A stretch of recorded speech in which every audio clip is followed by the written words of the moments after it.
Hi, I'm Chris Kepler, and welcome to Does This Happen to You? I'm an actor, voice actor, audiobook narrator, and writer. I love telling and sharing stories about the strange experiences my friends and I have while doing mundane things like grocery shopping.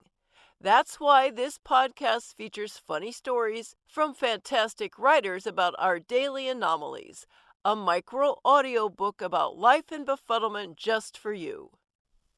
Our story this week is from Bev Potter, who you'll find on medium.com. And here is Another Goddamn Day in Shit City, with apologies to Nick Flynn. My mom is old, really old. Like, OMFG, please do not let me get that old. So today we loaded up for a ride to the bank to break into her safety deposit box, which is the one thing I can't make payable on death. I either get into it now or I'll have to open up an estate for just that. A box full of $2 bills and pictures of her furniture. Preparing for a loved one's death is just one of those things you have to do. My advice to you is start this process before they turn 93.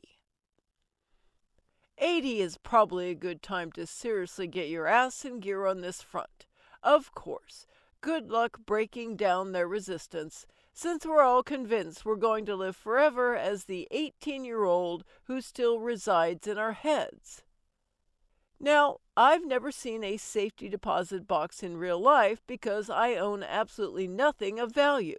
I've only seen them on TV, where James Bond or someone else equally suave and debonair, usually in a tuxedo, is escorted into a bank vault where a long metal box is placed before them on a swath of green baize, after which the bank employee discreetly leaves the room so that the person can count their diamonds or retrieve their nuclear codes in private.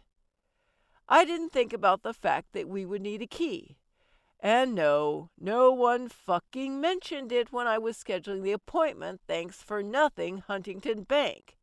If you don't have a key, they have to drill out the lock, price to be determined, but I assume it's more than what I want to pay, which is $0.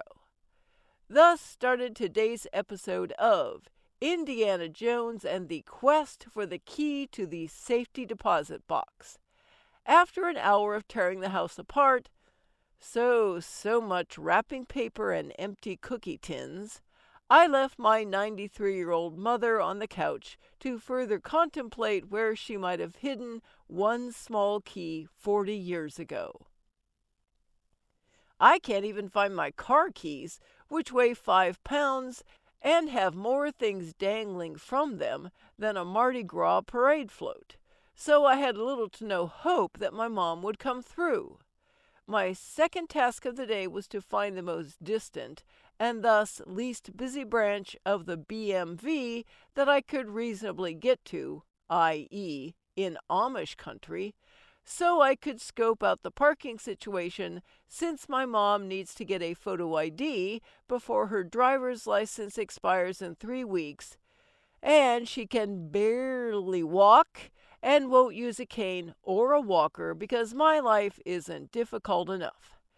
Side note, there is no branch of the BMV that isn't packed to the gills with cars and people every minute of the day. I'm still not clear why old people still need a photo ID to see the doctor. If a 93-year-old wants to commit insurance fraud, maybe we should let him. As I was driving back from my little foray to the back of Beyond, did I get lost? Of course I got fucking lost. I crested a hill into the most god-awful smell you can possibly imagine. In fact, you can't imagine it. Don't even try. Skunk would have been vastly preferable to the miasma of liquefied pig shit that was jetting upwards like the fountains at the Bellagio from a tractor peeling through the fields as fast as a tractor can possibly go. I seriously could not breathe for a minute. Needless to say, we've got some stiff winds from Hurricane Ian. I was downwind from the tractor, and my truck still smells like pig shit. Thank God my windows weren't open. As my reward for wasting my weekend, I shortly thereafter saw a bald eagle.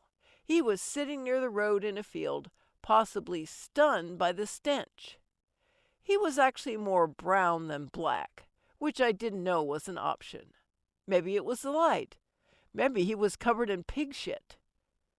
And don't tell me that maybe it was a hawk or something. It's our national bird, for Christ's sake. I think I know a bald eagle when I see one, especially when it flapped its ginormous wings and got the hell out of Dodge.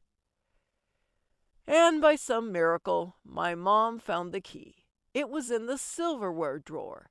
I guess that's as good a place as any. Thanks so much for listening. If you enjoyed the story, let me know and share it with your friends. Follow me at ChrisKKAria on Twitter or Chris K. Kepler on Facebook. Or check out my website, www.chriskepler.com.